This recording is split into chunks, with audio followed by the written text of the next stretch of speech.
こんにちは。わびチャンネルナビゲーター森前です。今日は手入れ小屋からお伝えしています。お彼岸も過ぎて、いよいよ秋の空気が満々としています。十五夜は9月、もうすでに遠く過ぎました。ただ、日本の文化の中には、お月見というのはもう一つあります。十三夜の月見。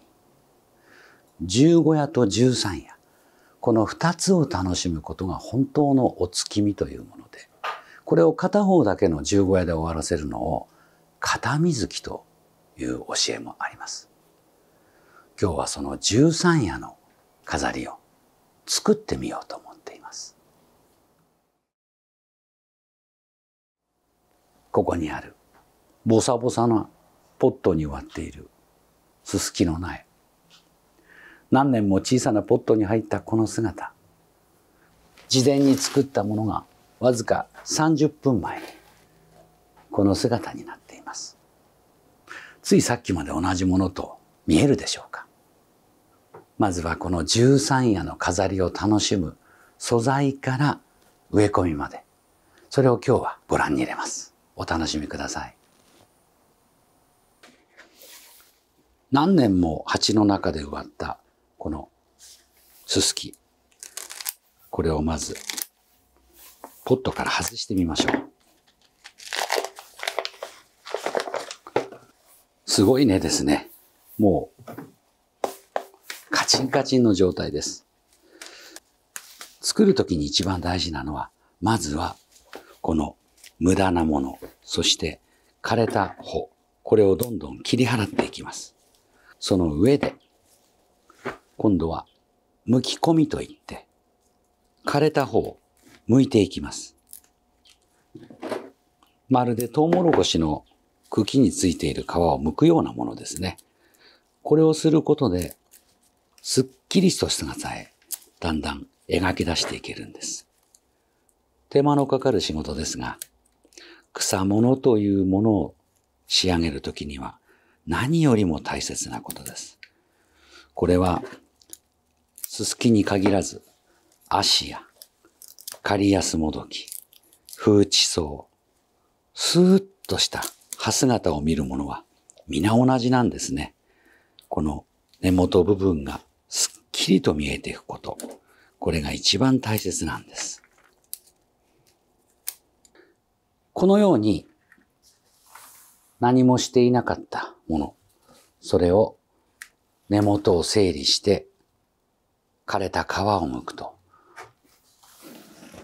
これだけ変わるんです。どうでしょう？すっきりしましたね。まずこれが一番このススキの鉢作りに大切なところです。これを一つもよし、二つもよし、それを組み合わせて鉢植えを作り込みます。この時に大事なのが、普通の植え替えですときちんと根をほどきます。ただ今は秋です。本当のススキの苗木の作り込みは春が正しいです。仮植えという形ですので、鉢に入るだけの根のさばきだけを行います。根さばきをすると、これは根がつながっています。かえって、このような状態の時には、やや下だけをもう切り取ってしまいます。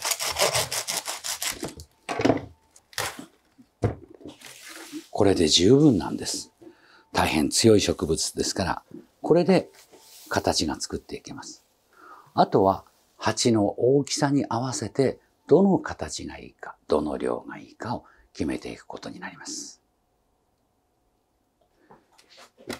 この鉢を使ってみようと思いますが、普段のように鉢穴を入れ、ゴロ土を入れ、植え土を軽く入れますが、その時に秋ですが、そのまま植え替えをせずに来年過ごす時のために軽く肥料を下にまきます。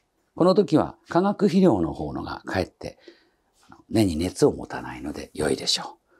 ススキはイネ科と同じ大変肥料も水も欲しがります。そしてバランスを考えて大きすぎる時は半割りの作業を行います。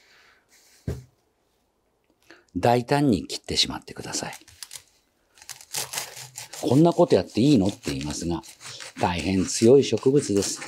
小さなポットの中でも生き続けるやつですから。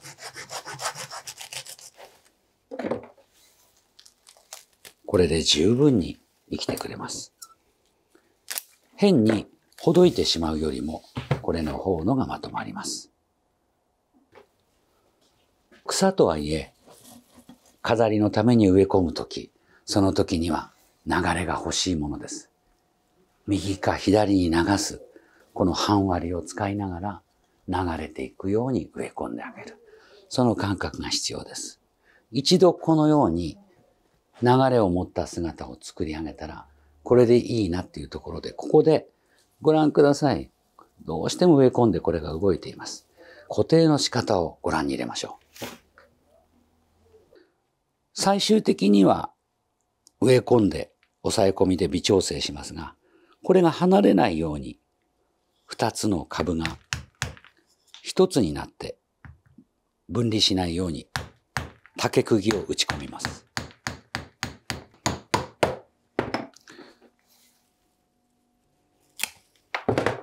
このようにすることで、これ以上はもう離れません。片方でも。あとは微調整で植え込みの時に直します。2つの株が1つの状態になっています。全体に葉の流れを見て、奥行きを見て、植え込みをするようにします。基本的にこの姿ですね。これで一つこの十三夜の飾りの楽しさをお見せしましょう。ここに雑草ではございません。小さな小菊が凛と咲いています。まだうまく花が上がっていない中、これをわずかにこの根回りにねじめの代わりに植え込んであげましょう。余分なものを取り、あまり目立たないようにそそと植える。それによって、あ、秋だね、秋が深まったね、となってくれればなと思います。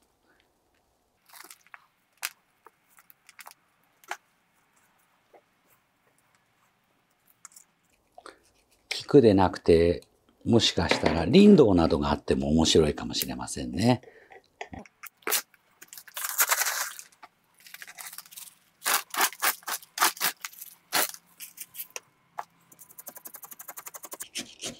根をほどいているわけではないので、それほど強い植え土の突き込みはいりません。軽く全体に隙間に入る程度で十分です。ススキですので、植える土は赤玉土を単葉で使っていますが、どのような土でも元気になんとか生きてくれます。この形までできてきたら、今度は穂と足元や苗と全体の流れの調整をすることになります。まだここからがわずかなハサミ作業になります。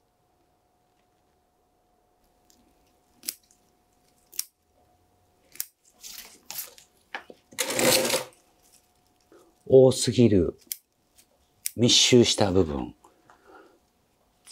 と立ち上がらなければいけないのに、流れの線が逆行している部分、そのようなところを少し間引きながら、折れてしまったところを取り、一番大切なのは足元のすがすがしさが出るように間引いてあげるということですかね。草物の場合は足元が重たげであることがやぼったさを出してしまいます。抜き込みがある程度できれば、そこから無駄な枯れ葉、無駄な流れの葉、そういうものを取り払っていきます。この作業が最後にありますから、あまり初めから少なくしすぎると、それがしづらくなりますので、そこら辺はちょっと多めに残して、最後に調整する。それも必要ですね。よいしょと。両側に広がっている葉は流れを殺してしまいます。最後に飾りやすさを見せるのに、両側に広がりすぎないように葉調整を行います。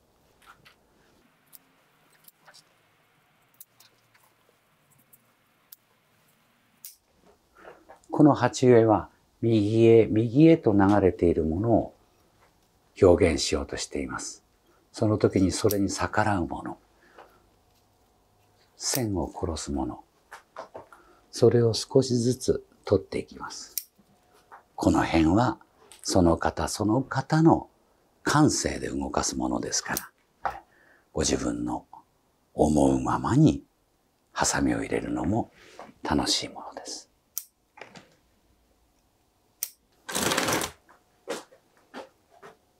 いかがでしょうか。先ほどまでこんなものであったものが立派に部屋の中に飾れる姿にまでなりました。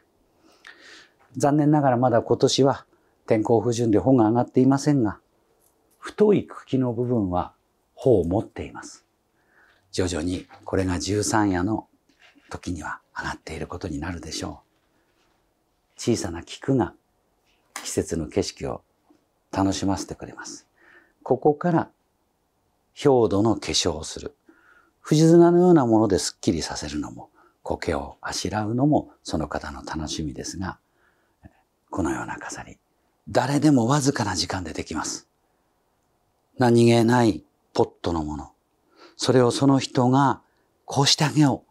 鉢はこういうものに入れてあげよう。そんなことを楽しむだけで一つの大きな自然を部屋の中へ飾れることになります。これはススキのポットの苗木で盆栽とは言えません。ただ一工夫することで立派な秋飾りの草物盆栽へとなります。こんな楽しみ忘れないでほしいですね。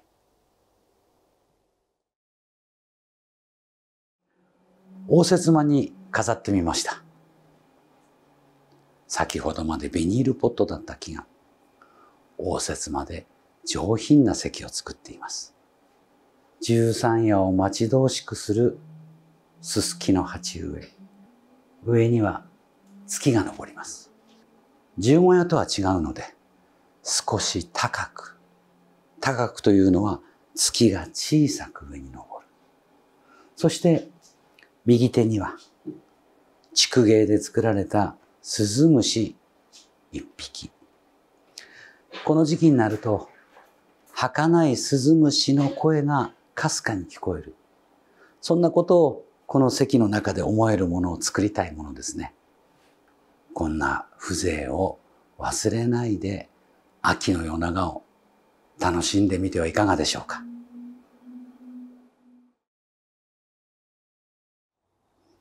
いかがだったでしょうか。今日の13夜のススキ飾り、その鉢植えから飾りまでお届けしました。羽生の私どもの庭も少しずつ秋の景色を見せています。色を見せるもの、儚げを見せるもの、季節は盆栽にとても良いものが近づいています。皆さんも自分のお手元にあるささやかなもの、それがどのように生きているか、それがどのように私たちのわずかな手入れで美しい姿を楽しませてくれるか、一つ一つご覧になってください。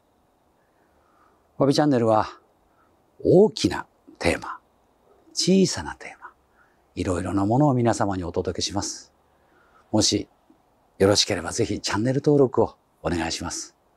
今日もご視聴ありがとうございました。